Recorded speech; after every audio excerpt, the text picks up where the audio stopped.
আসানসোলের সালানপুরে MR shop থেকে দেওয়া হচ্ছে নিম্নমানের সামগ্রী। এই অভিযোগে স্থানীয় বড়াভূঁইয়ের গ্রামবাসীরা দ্বারস্থ হলো বিডিওর কাছে এবং এমআর শপের বিরুদ্ধে ক্ষোভে ফেটে পড়ল।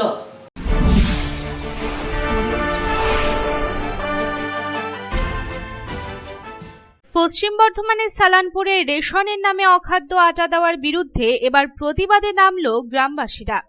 সোমবার বড়াভূঁইয়ের গ্রামবাসীরা সালানপুর বিডিও অফিসের সামনে রেশনে দেওয়া আটার প্যাকেট নিয়ে রাস্তায় নেমে বিক্ষোভ দেখায় এবং তারা অভিযোগ করেন রেশন থেকে যে আটা সকলকে দেওয়া হচ্ছে সেটা মানুষের খাওয়ার যোগ্য নয়। তারা রাস্তায় ছুঁড়ে ফেলে সেই আটা এবং চিৎকারে ক্ষোভে ফেটে পড়ে। তাদের ক্ষোভ, এই আটা কি করে আমাদের দেওয়া হয়? এই আটা কি প্রশাসন নিজে খাবে?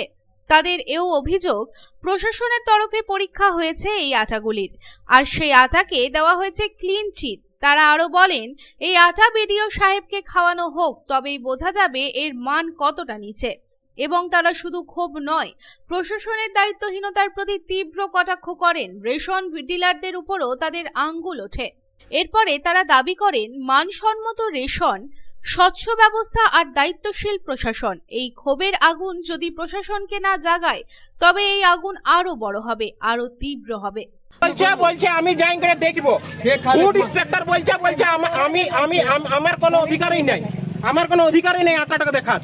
আমি খালি রেশন কার্ড করবো। তাহলে ফুড ইন্সপেক্টর মানে বুঝাই যাও ভালো করে, ভালো করে না, এটা খাবার নয়, এটা খাবার এই নয় আটাটা। যদি ওরা বলছে যে এটা ভালো করে, তাহলে ক্যান্টিন আছে ভিতরে ক্যান্টিন আছে, আমরা বলাই দিচ্ছি খাই লোক। বড়াভূঁইয়ের গ্রামবাসীরা এদিন বিডিও অফিসের সামনে আটার প্যাকেট হাতে বিক্ষোভ দেখায়। বিডিওকে স্মারকলিপি দিতে গেলে বিডিও দুজনকে আসতে বলে। অবশেষে বিডিও অফিসের বাইরেই তারা স্মারকলিপি ও আটার প্যাকেট সাটিয়ে দিয়ে যায়। গ্রামবাসীদের অভিযোগ, আগামী দিনে নিম্নমানের রেশন দেওয়া হলে তারা এই আন্দোলন বৃহত্তর করবে। তবে এই প্রসঙ্গে বিডিও দেবাঞ্জন বিশ্বাস জানান, এই কর্মসূচি নিয়ে তাদের কাছে আগাম কোনো ইনফরমেশন ছিল না, তাও দুজনকে আসতে বলা হয়েছিল, তারাই আসেনি। আজকে প্রথমত কোনো ডেপুটেশনের প্রায়র নোটিশ আমাদের কাছে ছিল না, আর ডেপুটেশন এলে আমাদের এখানে অবশ্যই সেটা নেওয়া হয় এবং তাদের মানুষের কথা শোনা হয়। আমরা এখনও পর্যন্ত কাউকে ফিরিয়ে দিয়েছি বা কারো কথা শুনিনি, এটা ঘটেনি। আর যে কমপ্লেনটা এসছে সেটা নিয়ে আমাদের ফুড এসআই আছেন, উনি একটা ইনকোয়ারি করেছিলেন এবং সেখান থেকে স্যাম্পেল নিয়ে সেটাকে স্টেটে পাঠিয়েছিলেন অ্যাজ পার হিজ ভার্সন। আর তারপরে সেটা যে রিপোর্টটা এসেছে সেটা ফুড এসআই দিতে পারবেন। সেই রিপোর্টের ভিত্তিতে এনকোয়ারি করেছিলেন এবং তার কি রিপোর্ট সেটা আমি ডিস্ট্রিক্টে পাঠিয়েছি, সেই এই ডেপুটেশনের কপি, এবং তার বেসিসে ওনারা এনকোয়ারি করেছিলেন এবং স্টেটে স্যাম্পল পাঠিয়েছিলেন। এই প্রসঙ্গে ফুড ডিপার্টমেন্টের সাব ইন্সপেক্টর বিনেশ্বর রায় জানান, এর আগেও তারা অভিযোগ করেছিল, সেই অভিযোগের ভিত্তিতে আটার নমুনা সংগ্রহ করে টেস্ট পাঠানো হয়েছিল।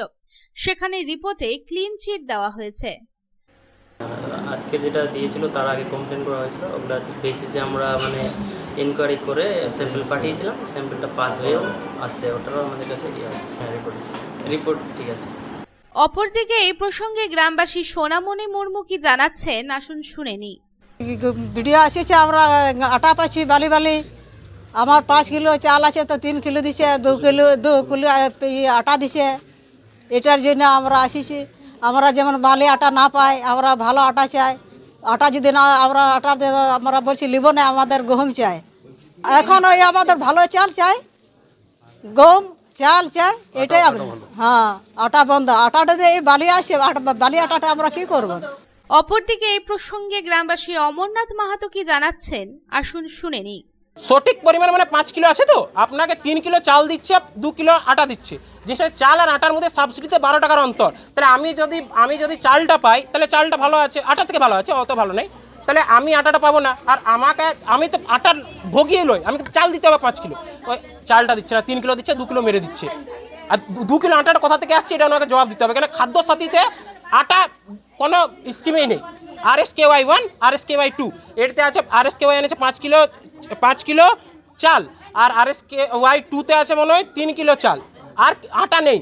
পুরা সালানপুর ব্লক জুড়ে আমরা এখানে থাকি, সালানপুর ব্লক আমরা থাকি, লেকিন পুরা সালানপুর ব্লক জুড়ে আমরা রেশনটা উঠাই, বহু জন এই থেকে উঠাই। তো পুরা সালানপুর ব্লক এইখান থেকে আপনার শুরু করে আমরা এক গায়ে আছি কি আমরা আলাদা আলাদা ডিলার কাছে উঠাই, মানে পুরো সালানপুর ব্লকে এমনি চলছে, এই নেই যে আমরা আগে দেখে অমনি দিচ্ছি আদিবাসীকে, সব জায়গায় পুরো ব্লক জুড়ে এটা চলছে।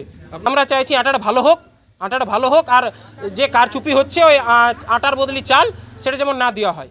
আর যারা দোষী ডিলার বা কোনো অফিসার তাদের একদম পুরা মানে একদম লিগ্যাল প্রসিজারে ওরাকে যেমন সাজা পায়, ওরা যদি ভুল করেছে। তো নিয়েছিলাম এর আগে আমাদের কোথার থেকে ডিলারের কাছ থেকে স্যাম্পল নিয়ে টেস্টও করেছে, ওটাতে বলছে এটা খুব ফর্টিফাইড আটা, খুব সুন্দর আটা। তাহলে এটা আমি বলছি যদি এটা ফর্টিফাইড হয় তাহলে এখানে আমরা আটা নিয়ে এসেছি, ফুড ইন্সপেক্টর খাওয়াবো, বিডিওকে খাওয়াবো, যদি উনি খেলেন তাহলে আমরা এখান থেকে ঘর চলে যাব। আসানসোল থেকে সন্তোষ মণ্ডলের রিপোর্ট, পাবলিক টাইমস।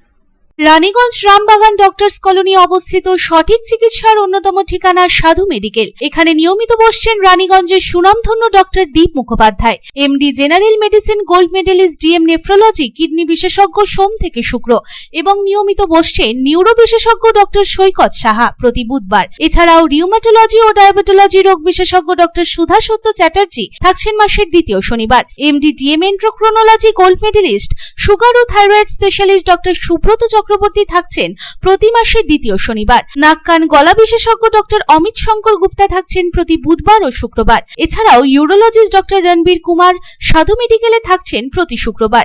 তবে বিশেষজ্ঞ ডাক্তারদের চিকিৎসার সুবিধা পেতে হলে যোগাযোগ করুন সাধু মেডিকেলে। আমাদের কন্ট্যাক্ট নাম্বার 9547008010, এছাড়াও 9832984839।